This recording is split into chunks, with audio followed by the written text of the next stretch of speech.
It's typical fishing weather, just not the kind you would expect over the southern atolls of the Maldives. Undaunted, the vessel Fairoadi and its fishing master Ahmed Didi make their way through the rolling waves for their daily catch of tuna. This may be a modern ship, but the technique used by its fishermen, pulling up the tuna with a simple pole and line, is as old as fishing itself.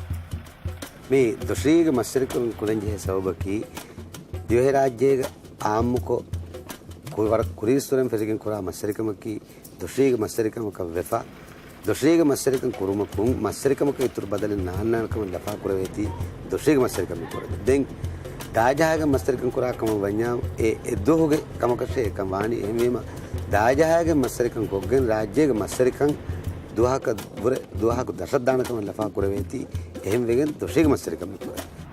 Pole and line fishing is a selective and therefore more sustainable way to catch tuna.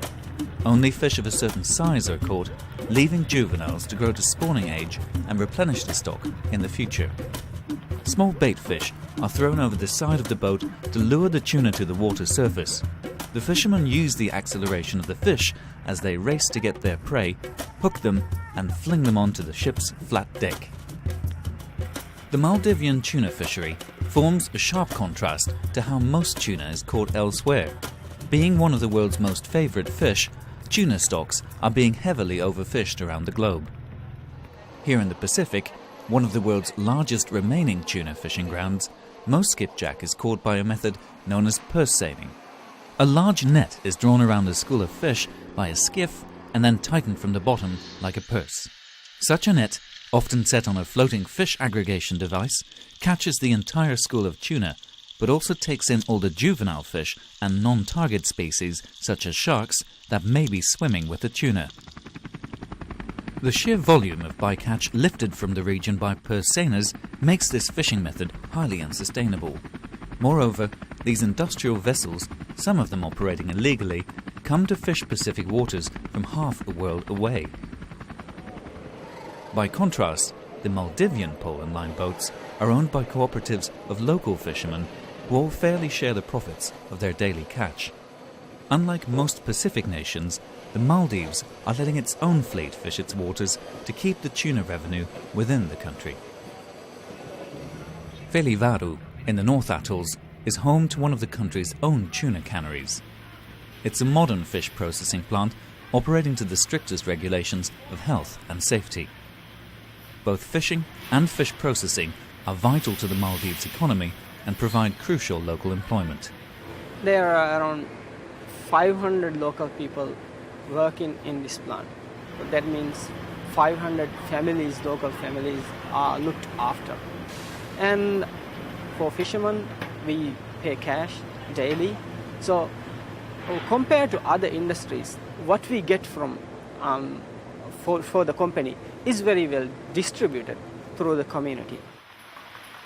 It's often the profit margin that forms the biggest stumbling block for environmentally responsible and sustainable food products. Fish Forever, distributed by Organico Real Foods in the United Kingdom, is one of the brands marketing the Maldivian pole and line tuna in Europe. Its managing director, Charles Redfern, believes retailers should take a greater responsibility in promoting sustainable fish products. They just say this is a buying option. And that's the wrong way to go, because you're basically saying that these are lifestyle choices, that ethical decisions are lifestyle choices. And they're not. They're critical choices about how we want our products, our food to be produced. So I would like to see the retailers maybe being less neutral about this and actually working very hard to push it. At the moment, cans of pole and line caught tuna harvested by Maldivian fishermen are sold alongside the competition fished industrially by foreign fleets in the Pacific.